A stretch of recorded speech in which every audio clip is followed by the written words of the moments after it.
guys, what's up? Welcome back to my channel. Today I am going to show you how to sublimate Christmas ornaments. I know it's only springtime, but I do Christmas ornaments all year round.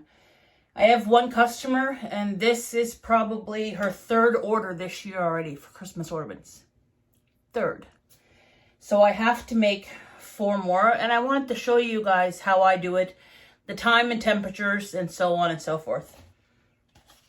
So, where do I start? I actually got sidetracked and started doing it, and I was like, why don't I film a video on it?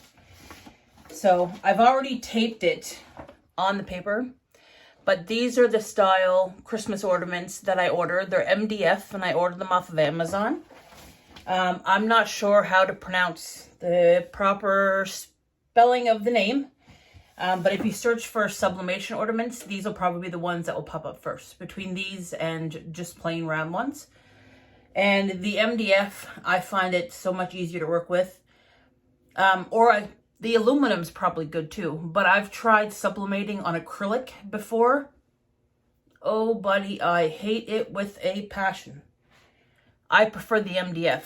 Customers love it. I sell a lot of it. I stick with this. I feel like I'm crooked. Okay.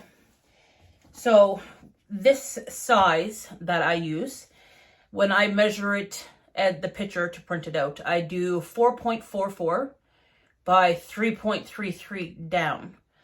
It gives you a little bit of clearance around the outside of the ornament, but you can center the ornament on the piece of paper in the proper spot that you're wanting it.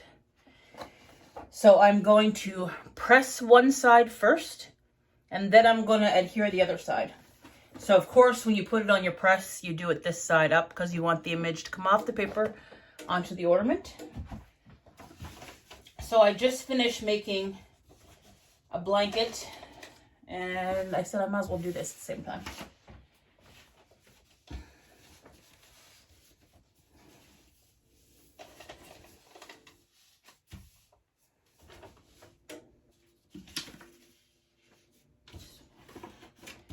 Okay.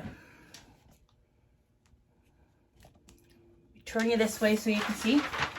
So I just use this paper. Normally I do not reuse butcher paper.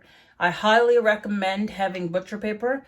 It helps protect the elements on your press. Or if you were to go press anything that's a high polyester count, nothing will transfer. There is a little bit here, but where I'm pressing ornaments, they're protected already from this sheet. And where this is going to lay, it's not going to transfer to anything as long as I didn't flip it around and it would go on to the heat plate. So just keep it like this because I just had a blanket in between. Sometimes you can reuse it and sometimes I wouldn't recommend. So I press this. Mostly everything I do, to be fair, is at 385 for 60 seconds. Some people say 400 degrees. I do sometimes, but I find 385, no matter what I do, the picture comes out crisp. I'll show you once this is done. But everything comes out fine for me. Whether that's just my press or that's a good temperature, but all my neoprene, all my t-shirts, my blankets, everything's done at 385. And this is the back of the Christmas ornaments. So they are memorial ones. Got 7 seconds left. It really doesn't take long, and these customers love these. I probably had a little bit too much pressure, but that's okay. So I'm going to use this again.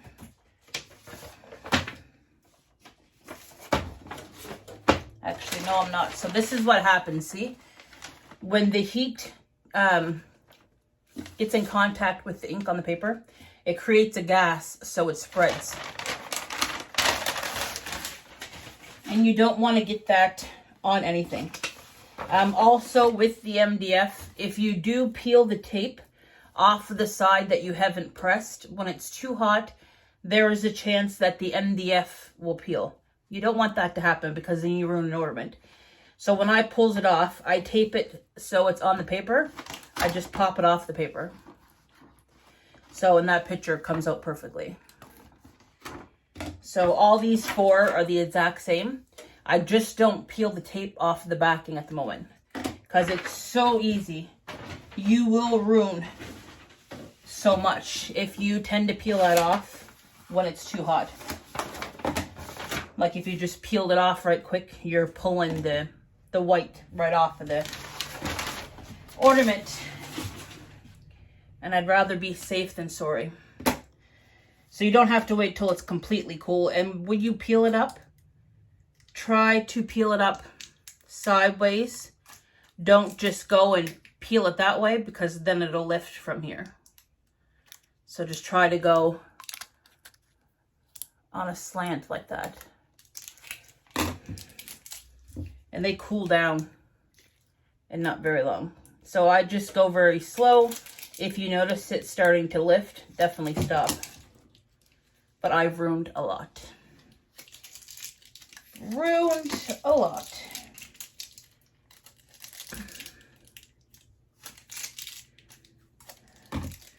There. And always use a heat-resistant tape, of course. Anybody that does sublimation, I'm sure you know that already. I love this filming angle because it's completely clear. There's like no issue here at all. Yeah, okay. Make sure that's in the center.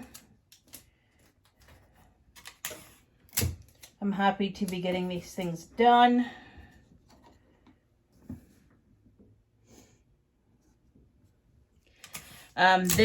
These actually have to be mailed, which the person doesn't live that far from me, but it's always so hard to get them, or I don't go in their way a lot. So they just prefer to get them mailed.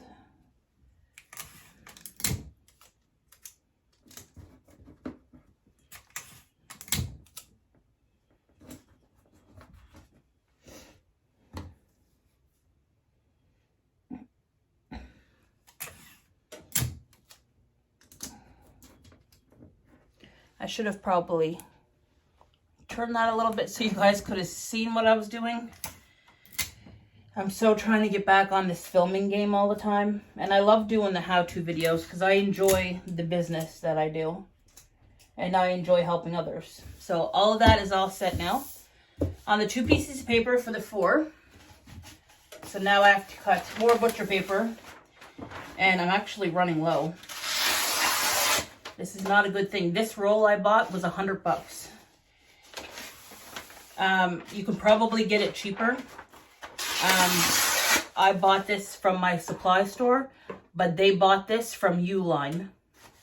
I'm not sure what the price is at Uline for it, but at the supply store it was $100, which to me it's still worth it because if you buy butcher paper online in Canadian pricing, it's $36 and the roll was only small.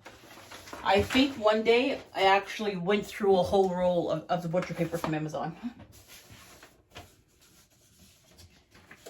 Because in the Christmas time, I use a lot of butcher paper. Because I do a lot of like Christmas ornaments, pillowcases, blankets. Okay. So hopefully you guys like this little short video. I know we're almost at 10 minutes long here.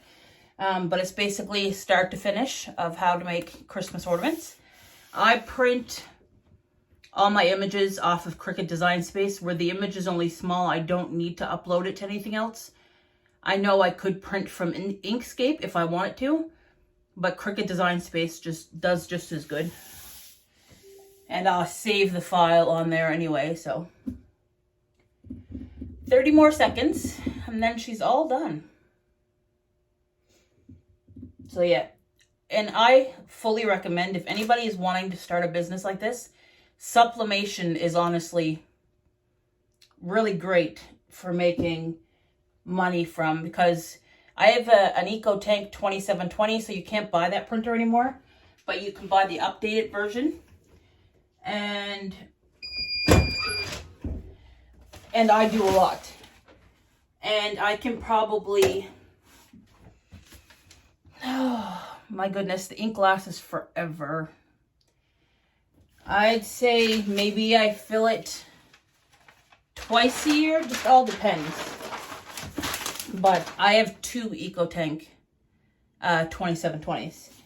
And I have one for regular inkjet and my other one is sublimation. My inkjet, yesterday I just printed off a bunch of coloring books. I've been printing off a shit ton of stickers. And I've made calendars and so much. And my ink's barely moved.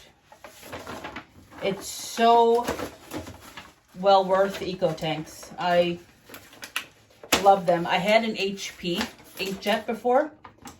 And oh honey, I went through ink like crazy. I don't think I'll ever own a printer with a cartridge anymore. Unless the cartridge is 10 million times larger and it's almost the same size of a bottle of ink. It is what it is. So here is the back of the Christmas ornament. Look how nice and shiny that is. And then there's the front with the person's picture. So that is so cute. And like I said, I press it at 385 for 60 seconds and it's perfect. There's no flaw whatsoever. So hopefully you enjoyed this little video on how to sublimate. Hopefully you're getting ready to get into sublimation yourself. Just make sure you buy an EcoTank, your sublimation ink, and the paper and butcher paper. Butcher paper is key. There's so many people I watch press stuff and do stuff like in my mug press or even my convection oven, my heat press, my hat press. Everything I use sublimation, I protect with butcher paper or the shrink wrap. Shrink wrap would be for my oven, but that helps put pressure on your tumblers.